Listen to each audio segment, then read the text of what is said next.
3 things that I learned from my divorce. Oh, the joys of divorce. I promise you, if you're watching this and you're going through a really hard time, you're gonna be able to laugh about it in the future. I never thought I was gonna get to this point, trust me, but it happens, and I'm gonna tell you how, because these are 3 things that my divorce taught me that I am now going to share with you so you can implement them in your life, whether you're going through a divorce or a really bad breakup, or you are thinking about getting a divorce and the thought of everything just frightens you and scares you. Baby girl, I got you, and trust me, we're gonna be laughing together one day, or at least not crying anymore. A few months ago, I uploaded this video where I talked about my divorce. Finally, that video took me so many times and so many years to film, but I finally got to the point where I could sit down and talk about it, and that video was very off the cuff. Like, I have an editor, by the way, guys, but that video was so personal that I had to edit that video. Like, it was very, very emotional for me, and there was a lot of questions in the comment section, and there was so many things that I wanted to touch on. I get it.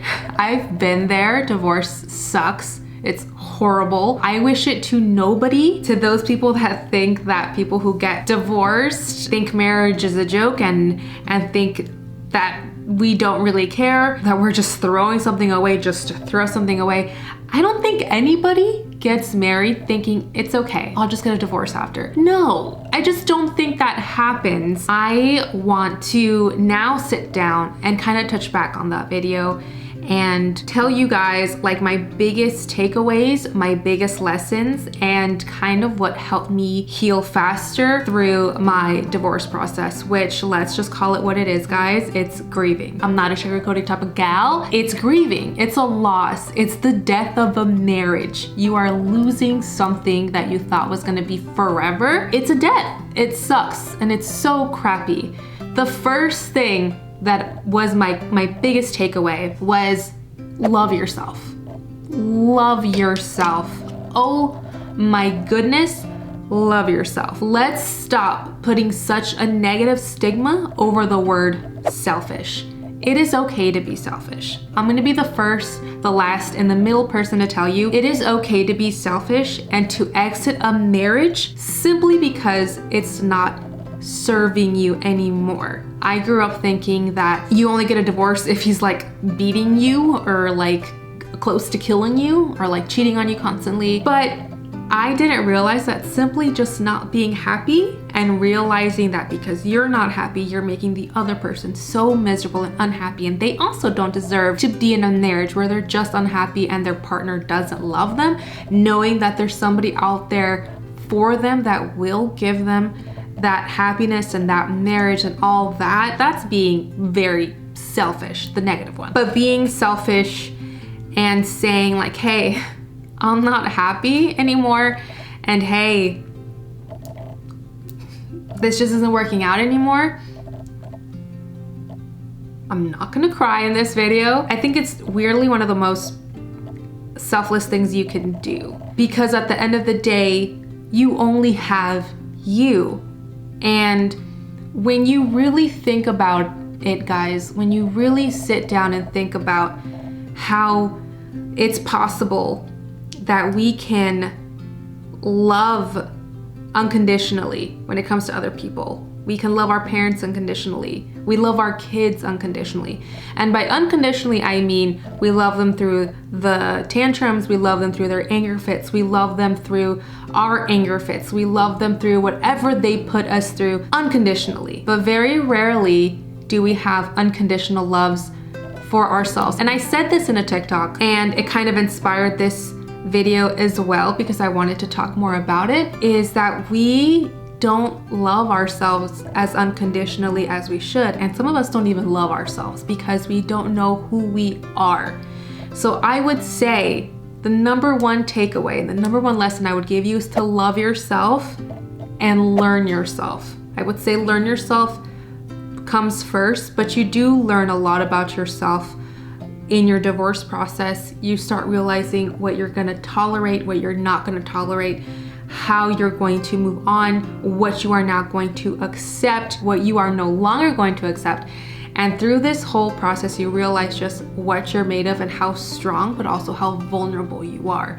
And once you know that about yourself, you know the good, you know the bad, you know the ugly, because also being in a relationship, you realize that you really are a mirror and that everybody is a mirror, and you really are just reflecting back and forth things that you do and don't like about each other. So once you really know who you are, just love yourself. Love the good, the bad, and the ugly like you would your kid. I love my kids. I love the crap out of both of my children.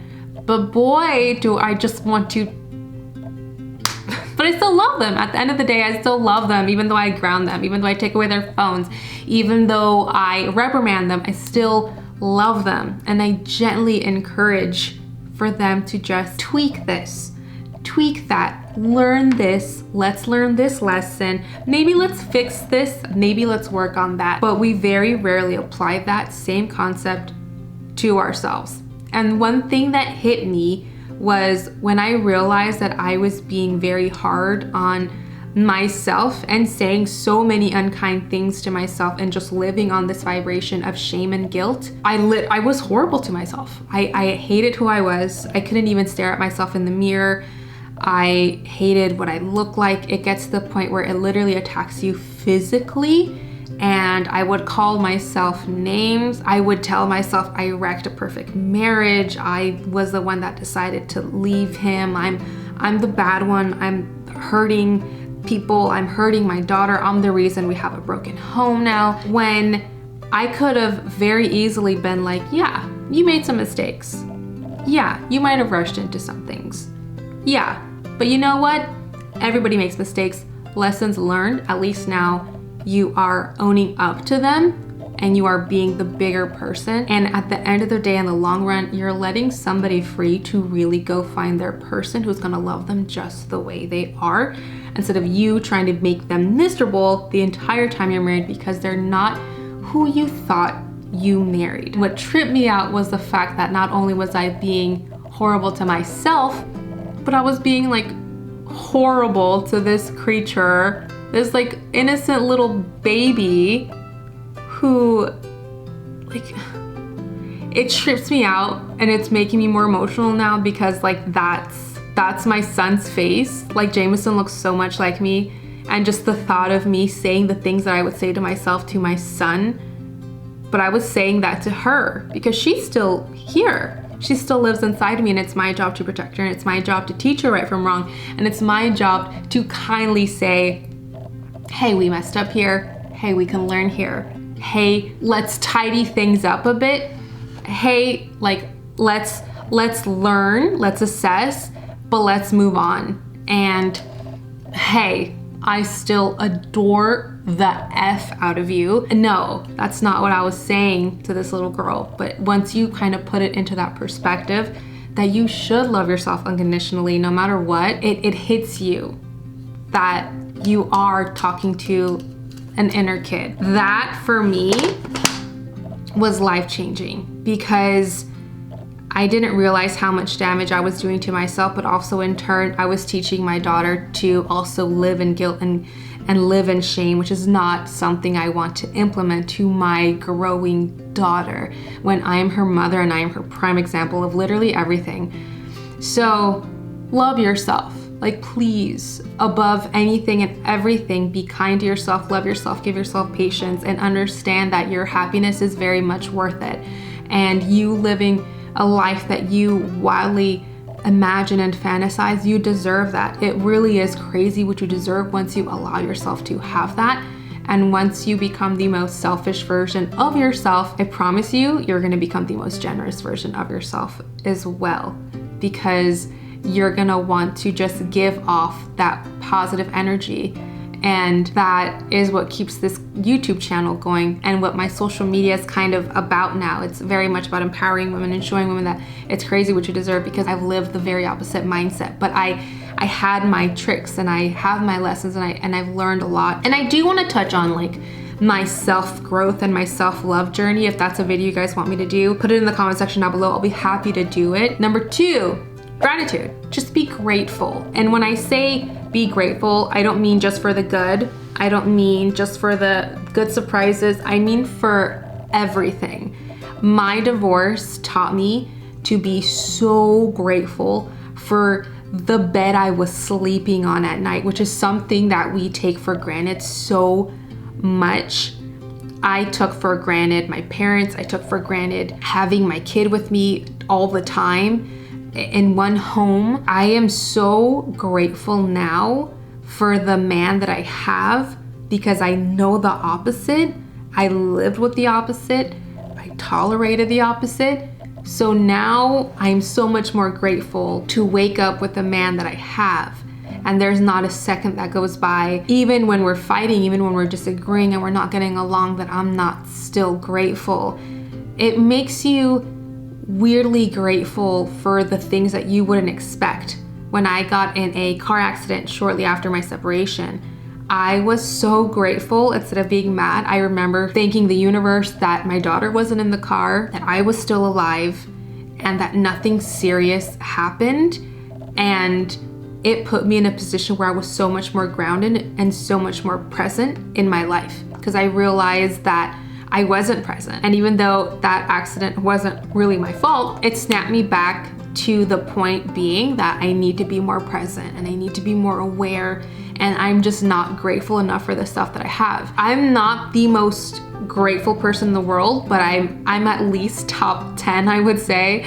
I'm grateful every time I get a bill in the mail. Like, I know that sounds so weird, but it's just me kind of telling the universe, oh, thank you, universe. Like, I did actually have to pay that bill. Thank you for this reminder. Like, I'm learning to be so grateful for everything in my life. I find the gift in everything. I could be having the worst day, and I've been having some pretty rough days, and I still tell myself there's a gift in this. I might not see it right now, but there's a gift in this. And I tell people all the time, like, even if you get a flat tire, be grateful. Yeah, it's an inconvenience. Yeah, it's annoying, but you never know. The guy who might come help you in the rental truck might be the love of your life that you're about to meet. Or be grateful that you were maybe a little late or a little stuck in traffic because you got to listen to a little bit more of that audiobook that you had to listen to because it had that one message that you needed to hear that day. Be grateful for everything, and I promise everything just magnifies after that, because we don't realize how strong we are until we have problems, but we're never grateful for problems, and we're definitely grateful for the growth after, if that makes sense. And if there's one thing I want to pass on in this video is to be grateful and to take time out of your day to say, I'm grateful for this coffee. I'm grateful that my coffee was good today. I'm grateful that I have Wi-Fi. Like, even little things like that, the universe hears, and it's going to appreciate that. And it's going to give you more of that. So the more things you're grateful for, it's gonna 10 times that and send it right back your way. I was grateful for the man of my dreams before the man of my dreams even showed up. I'm not joking. I would go to bed at night because I remember getting to the point where I was like, I want to be in a relationship again. Like, I want to be in love. And I told myself I'm so grateful that I'm waking up to this gorgeous man who loves me, who loves my daughter, who accepts me unconditionally and loves me as unconditionally as I love myself. And I mean, he was there the whole time because he was my best friend, but the universe like literally like took the covers out of my eyes. And now, like I said, I'm so grateful for that man. Like, I'm so unbelievably grateful for him. And it wouldn't have manifested itself if I hadn't had shifted my mindset and seen things with such grace instead of negativity. The last thing that my divorce taught me is to love myself. Yeah, we're bringing that one up again because it's that important. Love yourself. I'm gonna leave you guys with that message, just like I started you guys with that message, and how I end off almost all of my videos by telling you it's crazy what you deserve, because I genuinely believe it, and I just want you to believe it too. But you are not going to believe that you deserve every good thing this world has to offer until you believe you are the type of person who deserves all the beautiful things this life has to offer. That's not gonna happen without you loving yourself first and accepting who you are, the good, the bad, the ugly, and learning to grow and roll with the punches and appreciate things. But most of all, appreciate that you are alive, you are breathing, you are wonderful, you are powerful, more powerful than you could possibly imagine. And if you take the time to just compliment yourself, or at least really listen to your inner monologue and how many times you say, I'm such an idiot for doing that. I'm so dumb for saying that. Oh, I'm honestly just such a trash person. Stop and shift it into, I'm bomb, I'm delicious, I'm amazing, I'm powerful, I'm glorious. Who cares if people say, wow, you're so far up your own butt? Yeah, answer them with that. Answer them with yeah, because there's just gold in there. Give them that. Give them that and see what they say. I know I come off super cocky at times because I never say anything bad about myself, but you never will catch me saying anything bad about myself, because once you get into this habit of adoring yourself, you won't belittle you won't belittle her, and you won't dare insult future you, because future you is still waiting for you, arms open, with all the bounty, with all the greatness, with all the miracles this universe has to offer. You just have to accept it. So small practices you can do daily is, again, catch yourself when you're about to say something mean and change it to, I'm so beautiful. Like, oh my gosh. Like literally this morning, I looked at myself in the mirror and I was like so puffy faced, and like, you know how like you usually wake up and you're like stretched out and like you're thin looking? I felt like so paunchy, and I literally was like, look at you, you delicious little peach. Like, flip it into whatever you have to, but make it something nice and make it something kind. It seems silly at first, but I promise you it makes all the difference. So love yourself, be grateful for everything, and I mean everything, not just the good, and love yourself. Mwah. I love you guys so much. Thank you guys so much for watching. I know this was different, but I really wanted to touch on that video and make sure you guys were doing well. We'll get back to the makeup, to the reviews, the clothes, everything. We'll get back to that soon, but I just wanted to touch base and kind of give you guys all like a weird cyber hug. Unless you guys don't want to be touched, which is totally okay. Everybody has different love languages. We're all good. It's all good. It's all good.